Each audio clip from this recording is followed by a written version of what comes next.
এরপরে প্রশ্ন হলো, একজন অপরজনের জায়গা দখল করেছে, একজন লোক জেনা করেছে, এসব বলা কি গীবত? দয়া করে গীবত সম্পর্কে একটু বলুন।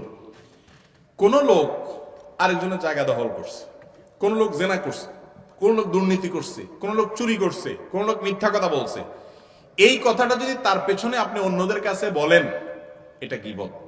এটা কি গীবত? আমরা অনেকে মনে করি গীবত মানে হলো কারোর মধ্যে কোনো দোষ নাই সেটা বলাটা, এটা ভুল।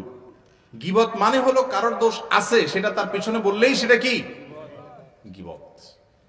আর এই গীবতটা সাধারণত হারাম।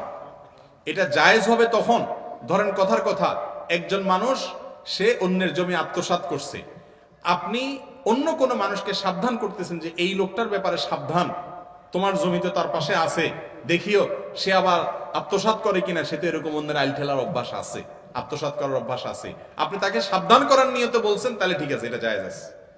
কথা কি বুঝাতে পারছি? একজনে একজনের টাকা হলাত দিতে যাচ্ছে, আপনি জানেন এই লোক একবার টাকা হলাত নিতে পারলে আর দেয় না, আপনি তাকে বললেন যে ভাই সাবধান, টাকা হলাত দেওয়ার আগে এই লোকের কিন্তু নেচার ভালো না, লেনদেন ভালো না। এই যে তার বদনামি করলেন, এই বদনামি করাটা জায়েজ আছে, কারণ এটা আরেকজনের উপকার করার জন্য বলছেন। আর আপনি চা দোকানে বসে বসে দরকারে বেদরকারে অমুক ঘুষ খাইছে, অমুক চুরি করছে, অমুক ডাকাতি করছে, ঠিক আছে সে খারাপ কাজ করছে বুঝলাম, কিন্তু এটা চা দোকানে বসে বসে বললে কোনো লাভ হবে? এটা হলো গীবত এবং এটা নাজায়েজ কাজ। এটা খুব মজার একটা কাজ। এটা এখন আমাদের কাছে ঘি ভাত। গীবতটা এখন আমাদের কাছে কি ভাই? ঘি ভাত। ঘি ভাত যেরকম টেস্টি খাবার, আমাদের কাছে গীবতটা এরকম। দেখেন আপনি অন্য কোনো আলোচনা এত জমে না। অন্য কাউকে নিয়ে যদি চরিত্র হনন করা যায়, দু চারজন মিলে রসিয়ে রসিয়ে গল্প করা যায়, তাহলে খুব টেস্ট লাগে। খেয়াল করেন নাই? এই টেস্টটা ইবলিস সৃষ্টি করে। আল্লাহ তাআলা আমাদেরকে বাঁচার তৌফিক দান করুন। চা দোকানের মনে মনে বসে বাবারা আল্লাহর রাস্তায় আকাম কুকাম গুলা করবেন না, এগুলো ডেঞ্জারাস জিনিস, সামাজিক সম্প্রীতি নষ্ট করে। বুঝলাম একটা লোক খারাপ, তো তার বিরুদ্ধে এখানে বললে কি লাভ হবে? কোনো লাভ হবে না।